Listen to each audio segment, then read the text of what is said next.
Welcome to LOA Today. I'm Walt Thiessen. With me today are Louis D'Souza and Anne-Marie Young. This is your Daily Dose of Happy. We are so happy you decided to join us today. We're starting off this week with a question. And the question is, what's next? Yeah, we're actually going to try to answer that one today. And we're going to encourage you to answer the question in your own minds. That's kind of what the conversation is going to be about today, kind of inspiring listeners to answer for themselves that question, what's next? Because we have a guest joining us today, Louis and Anne-Marie, who's all about what's next. She even calls her business What's Next. I mean, if you're going to lay it out any more clearly than that, I don't know if that's possible. But she's made it about as clear as she can make it. And I'm also going to be curious about this conversation because she shares something in common with Louis. They're both originally from South Africa. I have a feeling that's going to come into the conversation as well at some point. So this is going to be fun.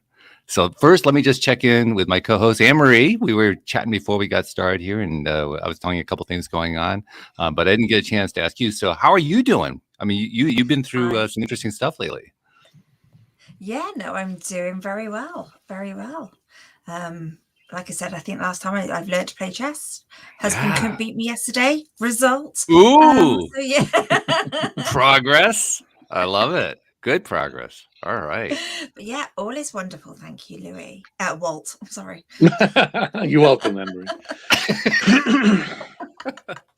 So I guess that's my segue. There goes my microphone. That's my segue to Louis. So Louis, I hesitate to ask this because your life is always just so smooth and swimming. But anything cool going on right now that we should know about? Yeah, lots of swimming. Lots of swimming? Oh, okay. Backstroke, front stroke. I mean, what's been happening recently? I'm trying to think. Nothing too much that I wanted to chat about. Yeah. Okay. All right. Well, that's fine. Well, as usual, we're glad to have you here. It's good to have you part of our conversation here on Monday, especially as we're joined by Lauren St. George, who is originally from South Africa, lived a bunch of years now in the U.S. and based in the Atlanta, Georgia area.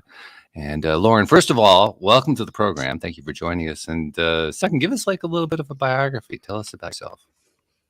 Basically, how did I get from Atlanta from South Africa to Atlanta? Well, sure. Oh, I'm sure that's part of it. Yeah. No, a little bit about a little background on me. So yeah, I'm based in Atlanta, Georgia, here with my family, 2 kids and some dogs that hopefully we won't hear in the background. I currently run a company called What's Next, which is so beautifully slipped in there and is certainly about answering that question of what's next in our lives, what's that next chapter look like. So my background's in consulting and coaching, some marketing, branding, storytelling, variety of things, but they've all kind of led to today. And I really wanted to just help people figure out the next chapter of their life and take the experiences and the methodologies and things I've learned along the way to help them do that. You just said one of my favorite words, storytelling. I love storytelling. I think we all do, really, when it comes down to it. But I got to ask your first question. How do you tie storytelling into what you do?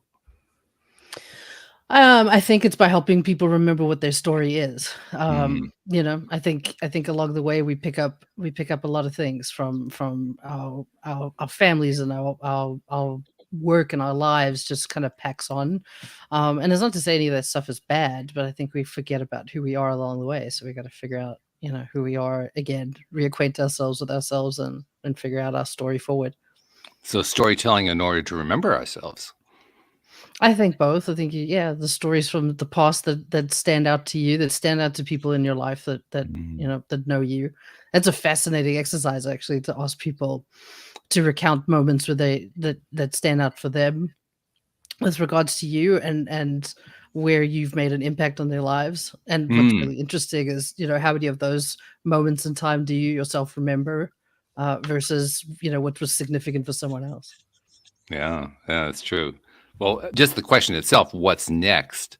It's almost a disruptive question because we're living our daily lives. We're just doing all our stuff every day. And then somebody says, what's next? And you say, well, wait a minute. What do you mean next? I'm living my life right now. What's the problem?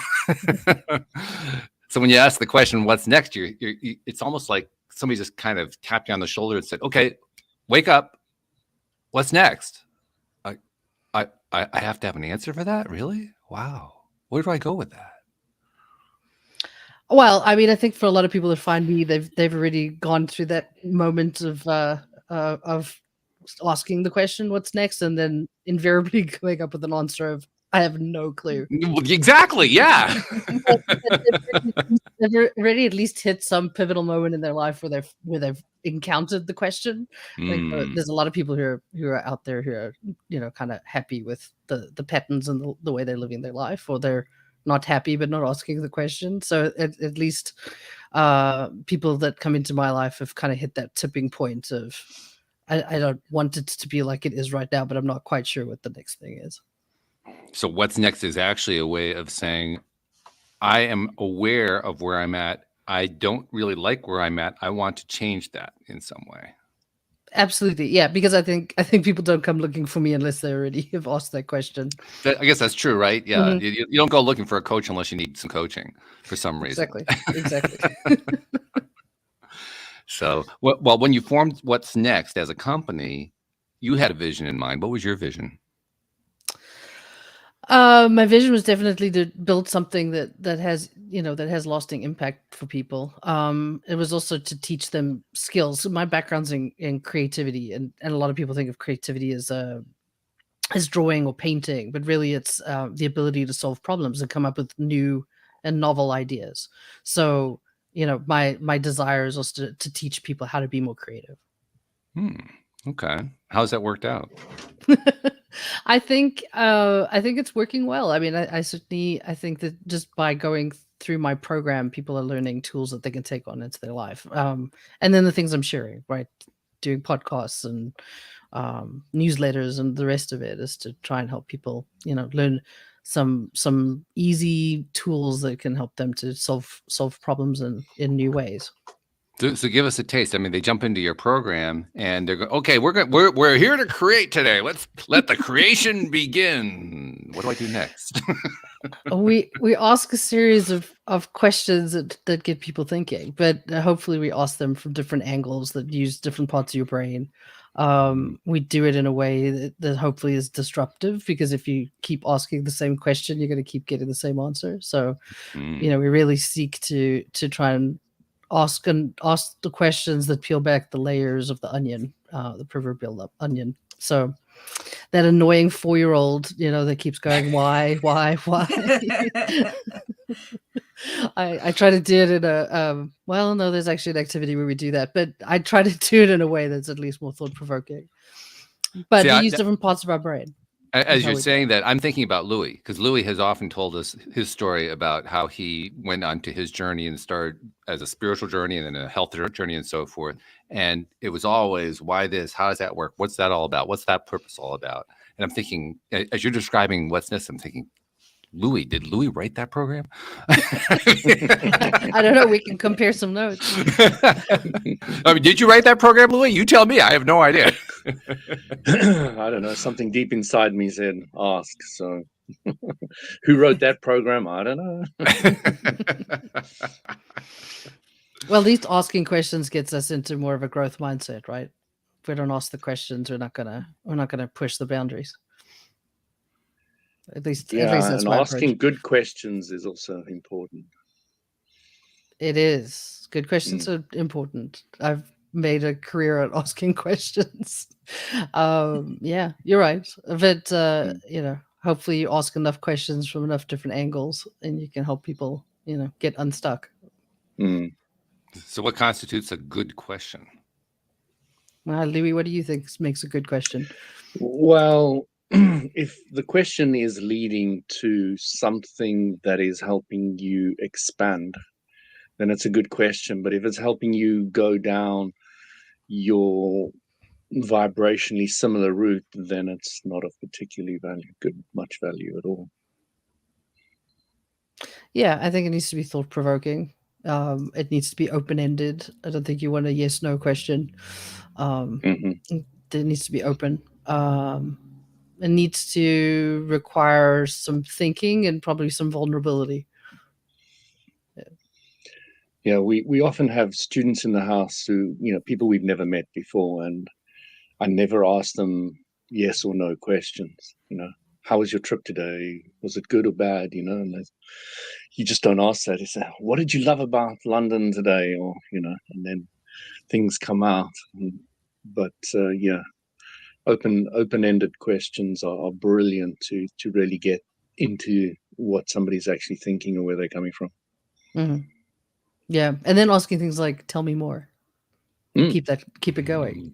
Yeah. What else? Yeah. Mm-hmm. Mm-hmm. There's no real secrets to coaching. I think it's providing a space where people feel safe, where they trust you enough to be open, that you can ask those questions and then sit back and let them talk. It's not about providing them with the answers. It's about asking questions and help them get to an answer. You just described the role of a podcast host. Yes. That's exactly what you do in a podcast. I mean, it's the whole thing right there. Beautifully wrapped up. I love it. Well, then I can ask the same question of you. What do you think makes a good question?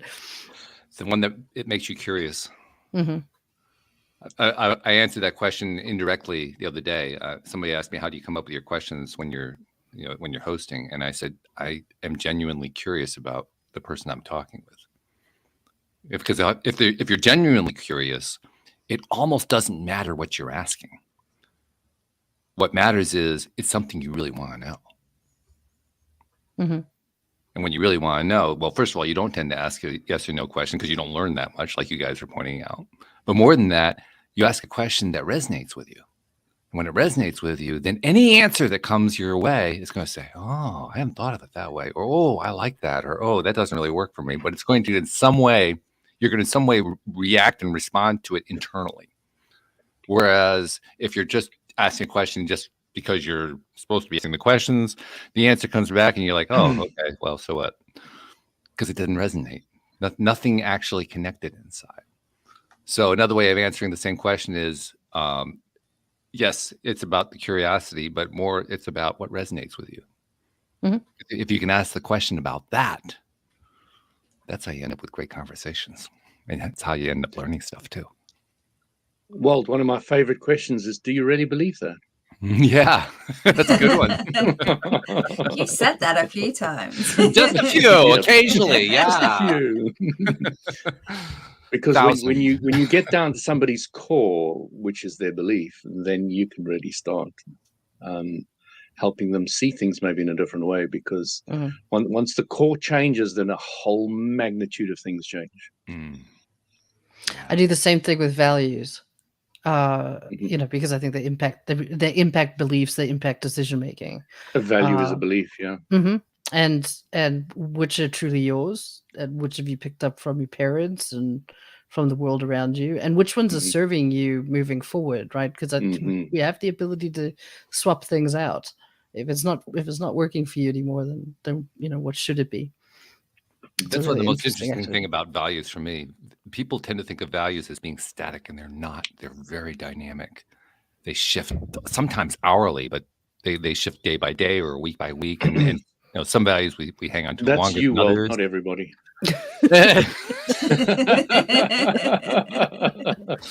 You mean that's why everybody's the same all the time? Oh my God.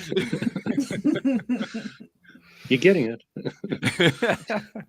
No, I think even the people who seem to be the same all the time. I remember having a conversation with my cousin this past summer. I haven't seen him in, God, I don't know, 25 years, something like that. And he was saying very much the same kinds of things he used to say 25 years ago. And yet, in that similarity, in that same pattern that was going on, I could tell there was new stuff. And some of it was new that day. So, yeah, we do have the tendency as humans, because we go through the same thought patterns every day. I mean, 95% of our thought patterns are the same as they were yesterday. We do have that going on. But even those of us who are like stuck in our most stuck areas and our most rigidly unchanging areas, we still can't help but explore something new occasionally, even if it's just in a little way. Like, no, don't notice what I'm doing over here. Yeah, pay attention to this way of expressing I've always used, because that's my safety zone, and that's the only area I'm going to let you look at. Pay no attention to the man behind the curtain, but the man behind the curtain is where the real stuff is happening, and it usually happens beneath the surface. So I understand what you're saying. I'm not so sure it's true. I actually think that people are constantly changing values, reevaluating their values, examining them again, making adjustments to them. And they may be happening in a very small way that we don't see, but it's happening. The only time that the values stop changing, I think, is when we die. How do you know? I was going to say they might still be changing. You never know. You're not in there yet. It's a fair point. Let's just say that's as far as I know about.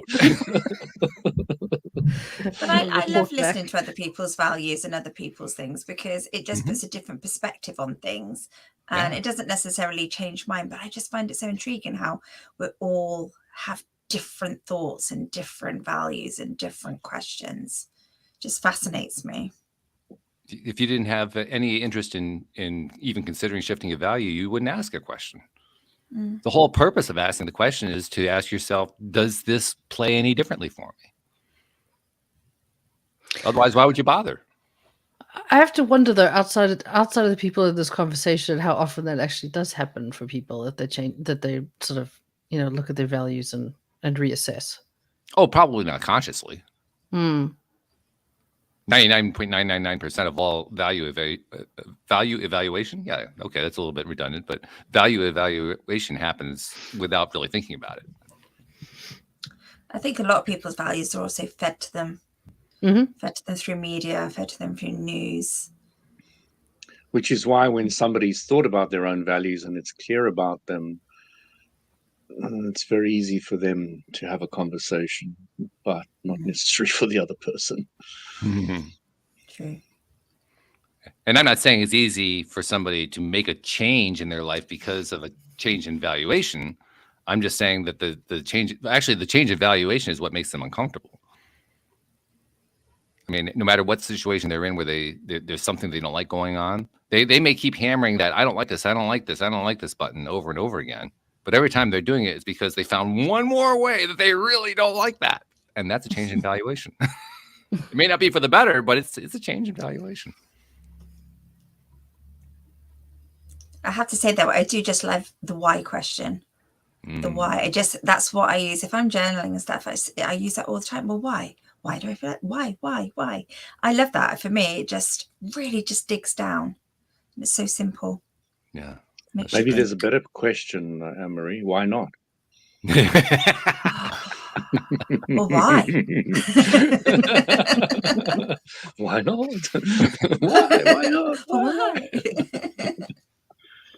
But there is something powerful in flipping questions, like you just did. Yeah. Because a lot of people get into this mind pattern and thought process of going, well, that's not going to happen for me, or I'm not going to do that because XYZ might happen. Like the self-defeating stuff. And if you actually flipped it around and said, well, what if it actually does work out for me? And I think that's part of creating that more optimistic mindset that can attract more opportunity and more things to you, because you've created a more hospitable mindset. So flipping questions, I think, is important too. Well, that's a coaching skill. That's one of the main things that a coach does to basically get the person that they're helping to think about something differently. Right? Yep. Get you out of those stuck patterns of thinking. Yeah. Absolutely. Yeah. Creates opportunities, doesn't it? Which boils down to, when you know what you don't want, you have a better idea what you do want. When you focus on what you do want, you can creatively focus towards it. It's at least a place to start, right? If you can't answer the question, at least start to put some parameters on it. I don't want this. I don't want that. At least start to, shorten the list of possibilities. When you have a better idea of what you don't want, you start having a better idea what you do want. So it's an accumulative aspect. And of course, that is contrast. And of course, contrast, as far as I've learned along the way, is the teacher. And a good coach is somebody who brings a lot of contrast to their student. I like to in do a guided way. I like to up that contrast by doing it in a group situation, because then you're bringing multiple perspectives, multiple experiences and expertise to the table. I find group is very good to get rid of the silly bugger, because a group kind of, when they start being silly, everybody just like, oh, okay, like that, are they? And seen the same with don't know if you've ever seen The Dog Whisperer, Cesar Millan. Yeah. So to get some of these really wayward dogs sorted, he throws them into his pack of 40 dogs, and the dogs teach the dog how to behave and what behavior really is and should be, and where they can go and focus and all the rest of it. And I think the groups, what I've seen is when there's bigger groups, you really get people taking everything a little more seriously. They can. I mean, I think if you're coming to it at the right intention, then you're there to not only be accountable for yourself, but for the other people in the group. And with that, I think it's quite a lot of power. If you're showing up honestly, and you're sharing, and it inspires others to do the same, and I think it can create a environment for change to happen. Because it's all around you. It's not just a one-way conversation. It's multiple perspectives. Yeah. There's another lesson that comes out of The Dog Whisperer, because anyone who's ever seen that show knows that he spends about 5 minutes on the dog and about 50 minutes on the owner. The dog doesn't take very long. The dog just gets it really, really fast.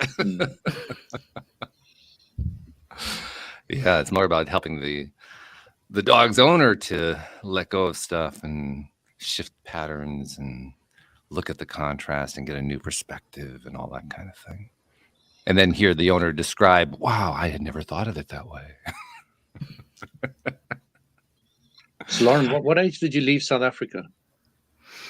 I was 14 when we left, so I've been gone a long time. My stepfather at the time had an opportunity to come out to the US, British by my background, but he had an opportunity to come out and help build a company out here. So we came with, and so I encountered high school in the US and college, and kind of stuck My around. sympathies. It's surprisingly, definitely there was, we came in going, at least we both speak the same language. We speak English. This should be okay. And they were all kinds. And then you realize Americans don't speak English. Yeah, that's the other problem. They don't speak South African, so there was definitely a lot of thinking people understanding what you were saying, but they had zero clue. Like just now was a favorite over here. Just now, yes. Yes. In South Africa, just now means now till any time in the future. When you say just now to a UK person like Anne Marie, she'll think you mean it immediately. Yeah, there's no real parameters on that. And then now I guess is somewhat closer in time, but it's still could be between now and the next hour. Yeah, so it was definitely, arriving at the US and then doing ninth grade was a fascinating time to, to start high school and to move countries, and but it all worked out in the end. Here I am. Ninth grade is an interesting level to jump into the American educational system. Like, ooh, that's like deep immersion going on there. It is, and on top of that, I ended up my family's not religious, but I ended up at an all-girls Catholic high school because we arrived. We arrived more interesting.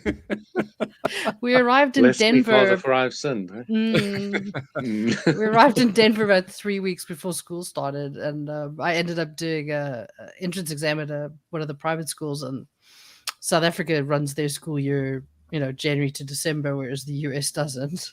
And I was halfway through ninth grade, tested into 10th grade. They didn't have space for me, and they wouldn't take me in ninth. Tested into 10. They didn't have space for me, so they were like, "Go down the road. There's a Catholic high school. Maybe they'll take you." But it actually ended up being a very positive experience. I'm not to Good. say that I think people should do single sex education all of their life, but I think for young women as teens, doing single sex education is not a bad idea. I hear it's quite competitive, more competitive than co-ed. But it's competitive in different ways. It's not like who's wearing makeup and coming to school all dressed up. But by senior year, girls were far more relaxed about the way they looked. They were competitive academically, That's what I meant, scholastically, academically, and through sport and all of those things. But there's more than enough research that shows that teachers tend to, even when they're not not explicitly doing it, do tend to teach more towards the boys in the room. So that takes that out of the equation. Okay. So there's some bias in that. So that was, again, none of that was by design. It was just they had space for me, and my mom was like, do the first year, and if you want to move, we'll move you to another school. And I ended up staying. So that was my entry into the US. So you've got the "I survived Catholic school" sticker in the It had started out as all nuns, but by the time I got there, we had a couple of nuns, and the rest were non-secular. So it had relaxed. That we still did, religious education for one semester a year, and we did mass and those sorts of things, once a month, but it largely wasn't. How did the Americans take to a South African? I joke that the first 9 months, no one understood anything that I said. They just listened to the accent. I can believe that. Americans are fascinated with accents. This is true. They are, and always amazed that they have one themselves, which I find funny. Yes. We just go from state to state, and they should hear the difference. There honestly wasn't much conversation or questions about South Africa or where I came from. Yeah. Not on a deep political level, but certainly there were questions about life in South Africa, and certainly it wasn't hard to pull someone's leg and tell them that the giraffes were known to eat the leaves of the trees in the backyard, but we lived in a residential area when I left. I rode to school on an elephant, which they believe, because I've actually got a picture of me riding an elephant, but that's another story. Yeah. So we did have some fun with that. That is fun. Yeah, I remember speaking to an American in America. You'll find these two stories maybe amusing. And I said to them, I'm from South Africa. I said, are you from Cape Town? I said, no. He said, yeah, Cape Town's near Cairo, isn't it? Because I'd heard the comment, from Cape to Cairo. I imagine that's where they got it from. But the other thing is, I walked into the shop, and it was during the middle of apartheid, and I didn't want to admit I was a South African. So this lady said, "Where are you from?" And I said, "To Australia." She said to me, "Moenie vir my lieg nie." So don't lie to me. That's the thing about living in Atlanta. There's about 40,000 South Africans here, so I'm very careful about what I say where, because there's 250,000 South Africans in London. Okay, you've got more, yeah. So, what year did you leave? 1997. Okay, so it's the as they call it, the 90s brain drain. Yeah, I mean, it was just when Mandela was starting to take over, and everybody was talking to me about apartheid, and it was really hectic for me because I hadn't sorted out my whole thought about where I fit into the whole picture. Because I'm a big mixture, because my surname is Portuguese. I come from Goa in India ancestry. I've got Indian blood in me. My mother was British. I was born in South Africa. My father, my mother's father was Irish. I chose to have an Irish passport because I could have a British or Irish because of my mother and her grandfather. But then I said, who hates the British? And then I said, only the British. And everybody hates the British. And then who hates the Irish? Only the Irish. So I chose an Irish passport. And then I married an Austrian, and I've got 2 English kids. So I don't know where you really put me. So A mutt, right? Yeah. absolutely. And but yeah, there was a lot of talk about Mandela and apartheid and all the rest of it. And I've got loads of stories on that as well. But never mind, that's for another day. Mm. Well, I do want to get back to the question of what's next, because that was the question we kind of started the whole thing off with. And I guess I need to ask you, for you, Lauren, where did that come from? I mean, I kind of imagine it came out of the kinds of conversations we're having here, but where did what's next come from? It came from a few different places. It came from, I think, the culmination of the work that I had done to date. I started off in a advertising marketing background, and we found a good niche working with internal innovation companies. And through that, I learned about design thinking and human-centered design and those sorts of things, which are, business world side of things. But I did my master's in creativity and the sort of human science of solving challenges. And through learning the methodologies, I started using them on my friends and found that what I was being taught from a business world sense works just as well for individuals. And then it took my mom saying to me, she retired early, but it took her saying to me, I wish I'd spent more time thinking about what I was retiring to versus what I was retiring from. For me to go, I bet I could put something together that could help people really start to think about, what that next chapter is, whatever it is. I mean, for her, it was retirement, but I find a lot of people find me either career changes or, could be relationship things like divorce, empty nesters, those big, like, pivotal moments in your life. You do face what's next. We just as a globe have gone through it with the pandemic. A lot of people have faced that question of what's next. To what degree did the question resonate within you and inspire you to start answering the question for yourself, and in that way contribute to your formulation of a company around that same question? You mean COVID? Well, not just COVID. No, I mean the what's next question. Oh, for me. Yeah. So, yeah, it did. I mean, I do find that every 4 or 5 years, I do kind of ask myself what's next. And if I'm still happy doing what I'm doing, then I leave it alone and I'll come back to it. But that moment when I start feeling a little uneasy or a little restless, then I ask the question again. So, yeah, so that was me going, what am I going to do next? Because consulting has been going well, but what can I do that I think has more impact?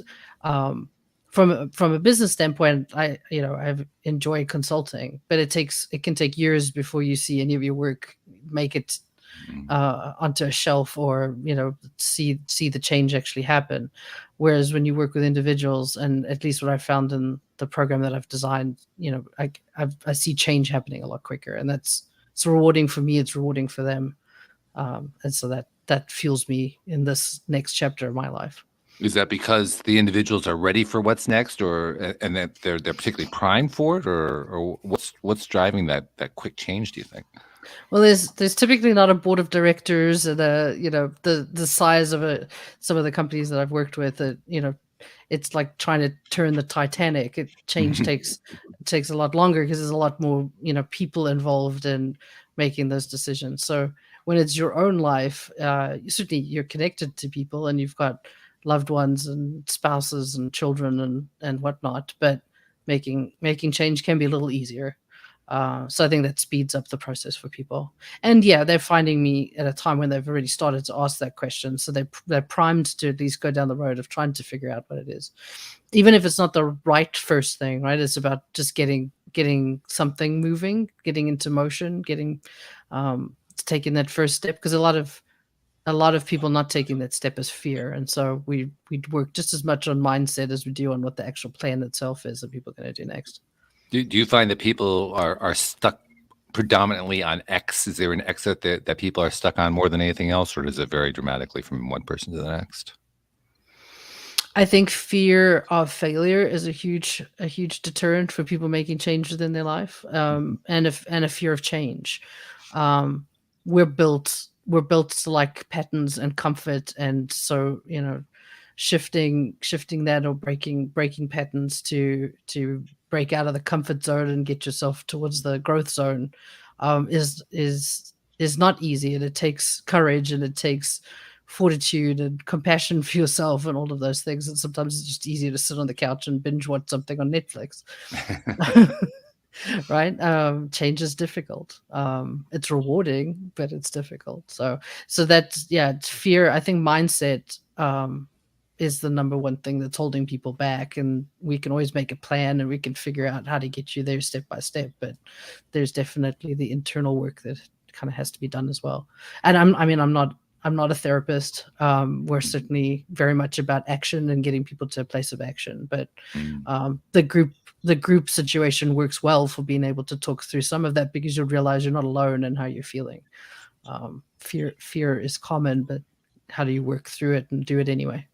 And something that I find, well, certainly here on the show, because we usually are doing, usually 3 people, sometimes 4 people on a particular show. So there's a group energy going on there. Mm-hmm. And that energy itself helps carry the conversation. I mean, there are times where I'm sitting back as the host and wondering where it's going next, and I can just follow. I can almost see it in the eyes of people who are talking, and I can see who the next person is who's going to talk, because the energy is flowing in that way. So I kind of imagine that when you're in a group what's next situation, the same kind of thing happens. Am I off base there?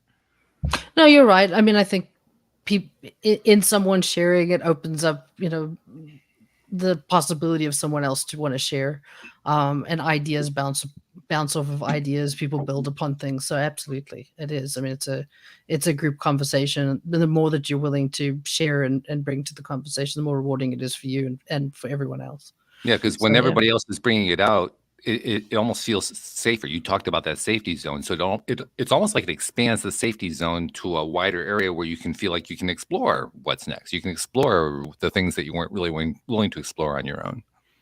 Absolutely. And I think there's also some interesting power in not necessarily knowing the people that you're talking to. Yeah.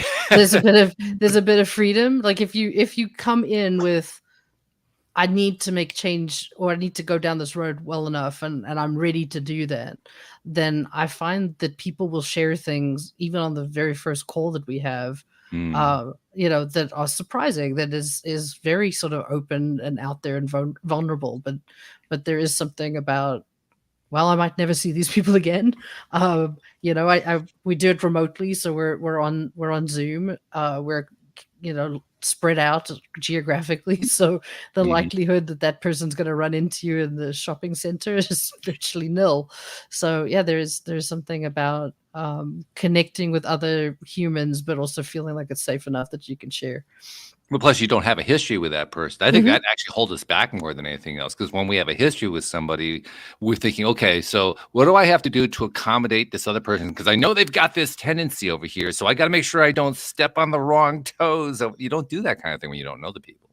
I like that take on it. Yeah, you're taking people exactly as you meet them and how they choose to portray themselves, because that's all the information that you have to go on. So there is. Or to put it another way, there's less baggage, basically.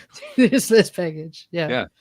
Because the less baggage you have, the easier it is to travel. But I would imagine, though, if you're working with people and they have got that kind of front on to start with, that doesn't last long in a group, I would imagine.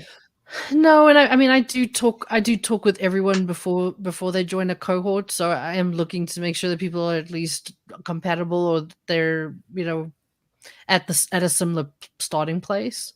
So I try to make sure that the cohorts, because I do small cohorts of like 4 to 8 people. So I certainly make sure that they're in the right place. Because if you were to come in and say, I have an idea of a business that I want to start, can you help me start it? that's something I can help you with as a one-on-one coach. But if you're truly stuck, or you're unsure on what you want to do next, or you've got some kind of an obstacle, a fear about taking the next step, then that's perfect for bringing into the group. So I want to make sure that everyone's getting the value and what they need out of the group. So I talk to everyone before they start. That's good.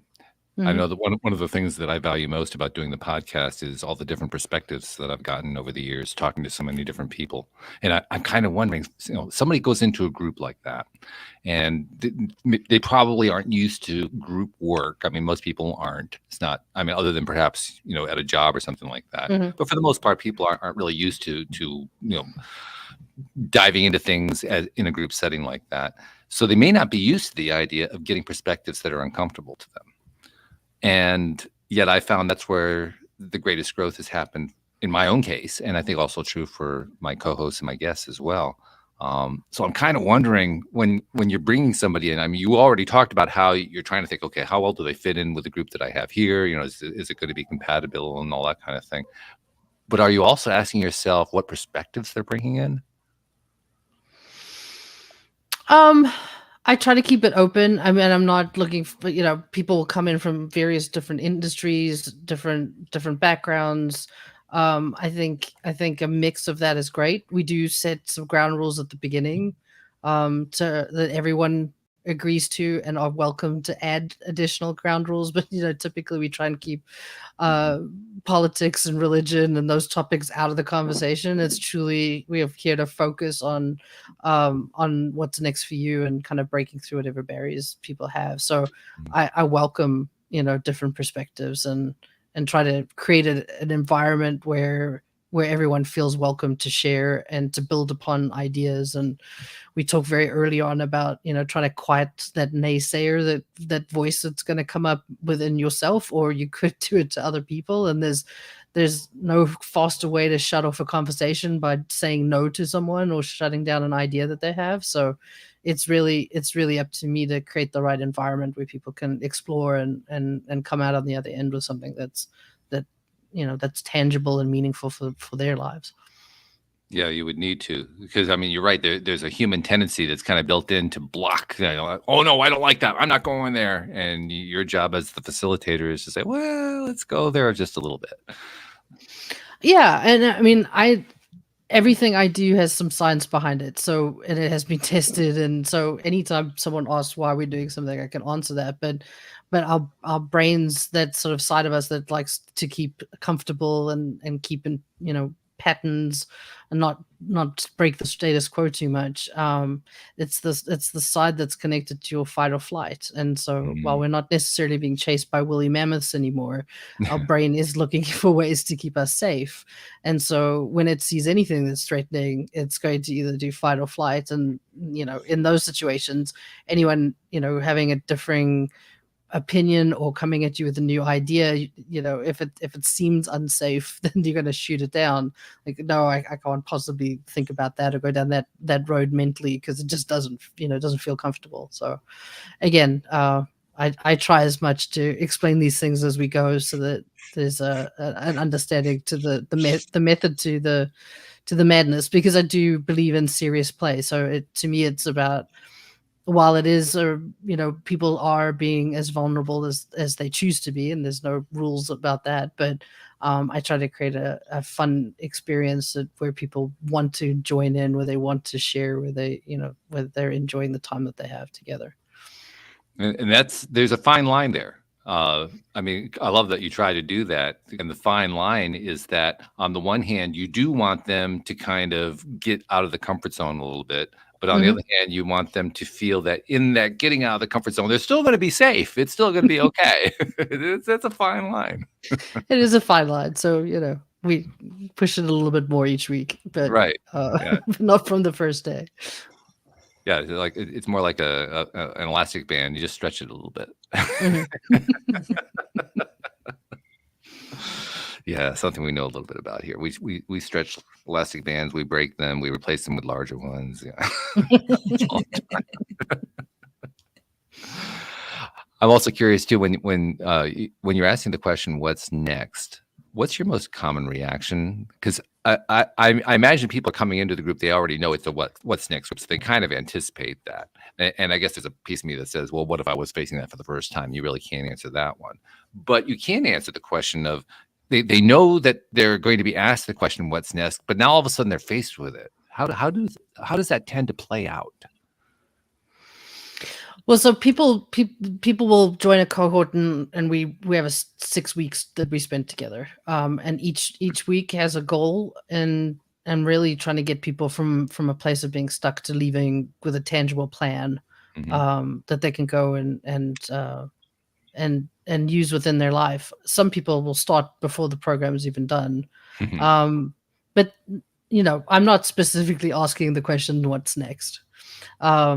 Yeah, that is why they're there. I mean, we all know that, but it's definitely a series of questions and activities that help people to get more clarity until the point by the end of the second week where they're actually framing their own question. And that big question is what we'll then spend the rest of our time together trying to answer.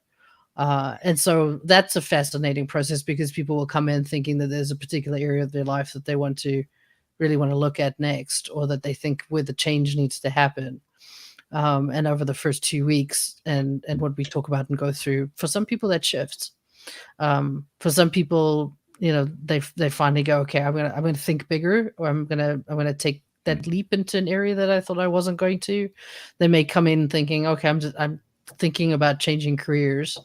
But by week 2, they could be like, okay, in the back of my head, I've always been thinking about starting my own business. Let's go there. Let's spend this time thinking about what that could be and how am I going to do it.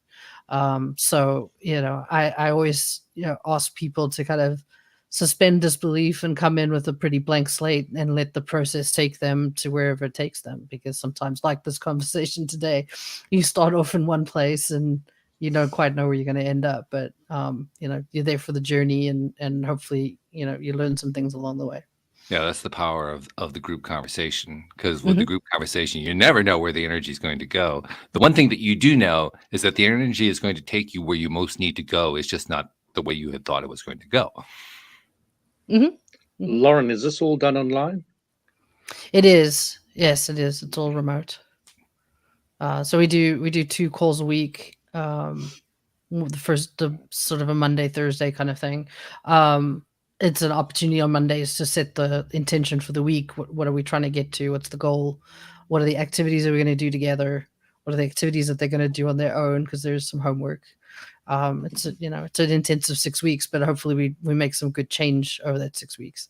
Thursdays is about reporting back in terms of progress and where you hit obstacles and what's kind of in the way, and as a group, how can we help you break through some of those things that are coming up, or have you had big ahas, like what's come out for you that's unexpected? And so we'll talk through all of that. So yeah, we do that in video land, and we do it on Zoom, and that allows me to work with people in various places around the globe. Yeah, it's fun. And have you ever done in-person classes? Not through What's COVID Next. kind of forced you online, or? So on the consulting side of things, I was doing in-person workshops, and then yes, COVID forced us to pivot very quickly into how do we do it online. And then I think it made sense for What's Next, because it launched during COVID, obviously, to be remote. I would like to, once this builds a bit bigger, I would love to actually offer some like 1 week intensive What's Next, where we get together and we're in a group and we're live, and we spend a week going through the same process we go through in 6 weeks. So yeah, I would love to go back into live situations. It is different. I think, being in person versus remote, but I think we've all kind of pivoted towards this remote way of working. So I think it's a lot more comfortable for people now than it even was, a year ago. Yeah, definitely. Mm-hmm. I love the fact that What's Next is going, what's next? Yeah, with a background in creativity, I don't have a shortage of ideas as to what I'd like to do or how I'd like to build into what's next. But I do, I do want to make sure that the core proposition is strong before we go adding in other things. But yeah, that is my goal is to add the in-person in. So maybe that answers the question of what's next with Lauren. Maybe that is the next step. Who knows? Yeah, no, I'd love to. I'd love to do it in some fun locations too. I don't want to be sitting in a hotel ballroom with people. I want to do it where we can again be in the right sort of environment that where people can be creative and where they can get out of their comfort zone. I was just remembering a sleazy pub at the end of a pier in Atlanta City. Yeah, not the best environment. It does raise an interesting point that came up in a conversation I had earlier. I had a private conversation with a guest who was on last Tuesday, and Tony and I were talking about a number of things. But one of the things we were talking about was in-person meetings, in-person connections, and you started to touch on something that I really have only kind of formulated in a sort of a nebulous state so far. I haven't really turned it into a clear what's next question, but I want to find a way to connect in person, not in a ballroom, like you said, not in like a hotel structure. But at this point, I can't quite see how, where do you do it? I haven't figured that part out yet. I haven't figured out where do you make these connections. Well, there's people who thoroughly enjoy organizing these things. And they've done it for years, and they've got all the locations and everything. I mean, personally, I want to do it on a beach. I would much rather do it on a beach than in a ballroom. Yeah. I think it's about where would you want to be? Where can you be away from the life as you know it, right? So that you can kind of park that for a second and step away from your day-to-day existence and go down the road of asking those questions in an environment that you want to be in. Yeah. Yeah, I like the idea of the beach. That's a good way to do it. Well, I think you need to do a LOA what's next at the Grand Canyon and fly us over. I think that would be so creative, but I genuinely would love that.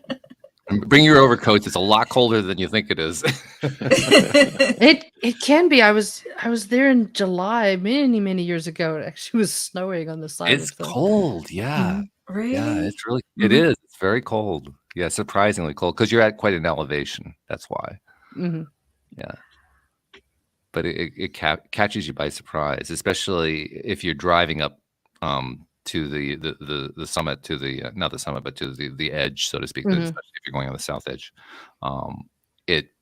because you elevate quite a bit. You can go up a couple thousand feet, 3,000 feet, and just by doing that, oh my God, it's amazing how fast the temperature shifts. I highly recommend doing it in a helicopter. Oh, you did the helicopter? Because you take off obviously away from the canyon, and then you're flying, and the pilot will say, "Look down," and then the bottom just falls out. Yeah, it just whoosh, just this like sinking sensation, like you're. I've never done the helicopter ride. That sounds cool, though. It is really cool. Yeah. I highly recommend it. If you're okay with heights. I want to bungee jump down. Ooh. Or hang glide or paraglide. I don't know. Yeah, you're gonna need a really long bungee cord for that one. Yeah. A really long one. Yeah, the paragliding, that could work. I could see that working. Hang gliding, paraglide? maybe. Do I know? One of my co-hosts on Friday, Neo, does. He's very much into that. Paramotoring really is what he does. But, yeah. But he just loves skydive, scuba dive, but I haven't paraglided. I was brought up around hang gliding because in Barberton in South Africa, where I came from, it was a hang gliding site. Very popular. They were going to have the World Championships because of apartheid. They boycotted it. Yeah. So they had the South African Championships instead, as you do. Hmm. version. So getting back to the whole what's next thing, Mhm.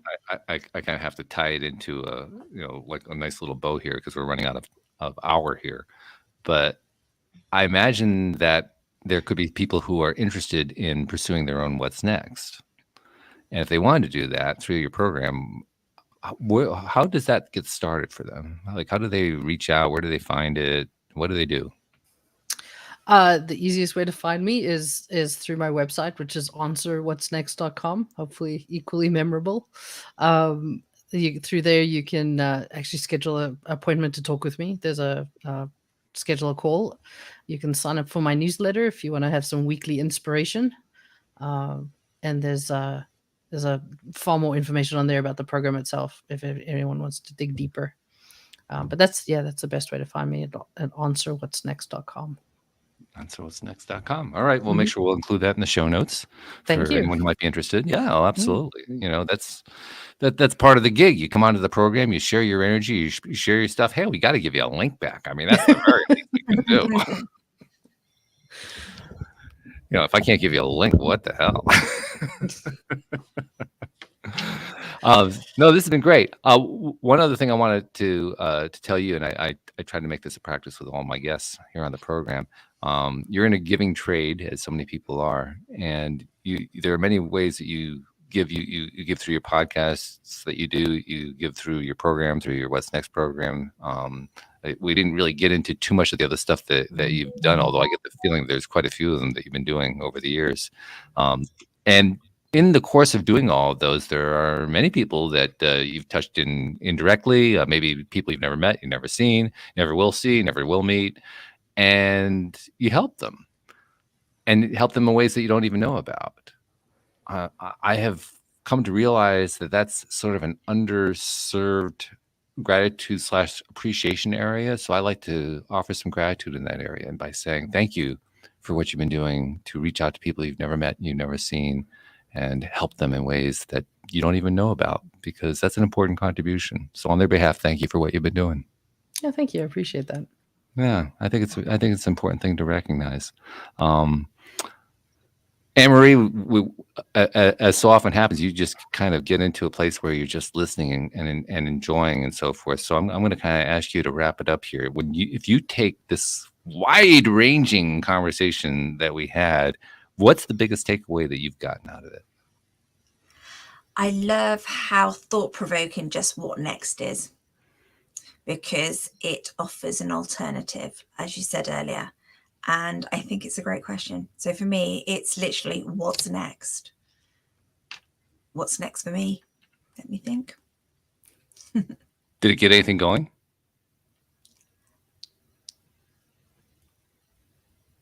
Not yet. Not Okay. yet. But it will. We planted the seed. That's the most important thing. That's the thing. Yeah. You know me, I have to write these things down and explore. I was gonna say, you said you were journaling earlier. You said you journal, so Yeah. maybe take that question in. Yeah, definitely will. I absolutely will do that. And Louis, did What's Next inspire anything in you as we're talking here? Well, I just think it's a great question for me to ask myself all the time. I'm always busy with something new, but at this stage, I'm just wondering what's next. And there's a lot more talks about the safe soil that are coming my way at the moment. So my audience is increasing on that side as well, and I really want to promote that and work on that. So this is what's the kind of angle or direction that I'm wanting to focus on at the moment. Nice. But I love the question. Thanks, Lauren. That's good. Yeah. So thank you, Lauren, very much for joining us. We appreciate it. Thanks for sharing. Just a great question, a question that everybody needs to ask. And we wish you all the best with your continued journey. Thank you. I appreciate that. And thank you to our podcast listeners everywhere. We'll see you all next time here on LOA Today. Goodbye, everybody. Take care, everyone.